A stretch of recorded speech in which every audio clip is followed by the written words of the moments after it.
ఢిల్లీలో బాంబు బెదిరింపులు మరోసారి కలకలం రేపాయి. ఆర్కేపురంలోని ఢిల్లీ పబ్లిక్ స్కూల్, అలాగే పశ్చిమ విహార్లోని జీడి గోయాంకా స్కూల్కు ఈమెయిల్ ద్వారా బాంబు బెదిరింపులు వచ్చాయి. ఏకంగా 40 స్కూల్స్కు పైగా బాంబు బెదిరింపులు వచ్చాయి. ప్రస్తుతం స్కూల్స్లో బాంబ్ స్క్వాడ్ తనిఖీలు కొనసాగుతున్నాయి.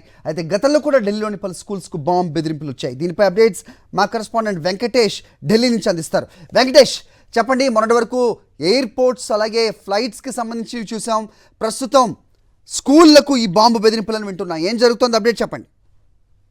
దేశ రాజధానిలోని సుమారు 40 పాఠశాలకు బాంబు బెదిరింపులు వచ్చాయి. ఈమెయిల్ ద్వారా ఒక అగంతకుడు ఈ బాంబు బెదిరింపులకు పాల్పడ్డాడు. తనకు $30,000 కనుక ఇవ్వకపోతే ఈ బాంబులన్నిటిని కూడా పేల్చివేస్తానని ఆ ఈమెయిల్లో వెల్లడించారు. సో ఈ నేపథ్యంలో ఆయా పాఠశాలకు సంబంధించినటువంటి యాజమాన్యం అప్రమత్తమైంది. వెంటనే విద్యార్థులందరినీ కూడా తిరిగి వారి వారి ఇళ్లకు పంపించి వేసింది. అలాగే పోలీసు బృందాలు కూడా రంగంలోకి దిగాయి. పోలీసులు తనిఖీలు చేస్తున్నారు.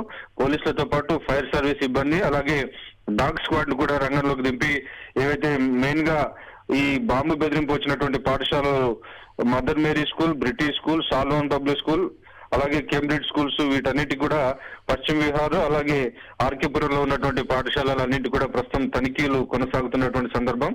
గతంలో కూడా మనం చూసాం, సిఆర్పిఎఫ్ స్కూల్లో ఒక వాల్ కు బాంబు అమర్చి పేల్చినటువంటి సందర్భం అని చూసాం. ఈ నేపథ్యంలోనే పోలీసులు ఏ విషయాన్ని కూడా తేలిగ్గా తీసుకోవడం లేదు. ఖచ్చితంగా ఏ స్కూళ్ళకైతే ఇటువంటి బెదిరింపు వచ్చిందో ఆ స్కూళ్ళన్నిటిని కూడా ఖచ్చితంగా తనిఖీ చేస్తున్నారు. ఆ మేరకు ఇదివరకే స్టాండర్డ్ ఆపరేటింగ్ ప్రోటోకాల్స్ కూడా నిర్దేశించారు.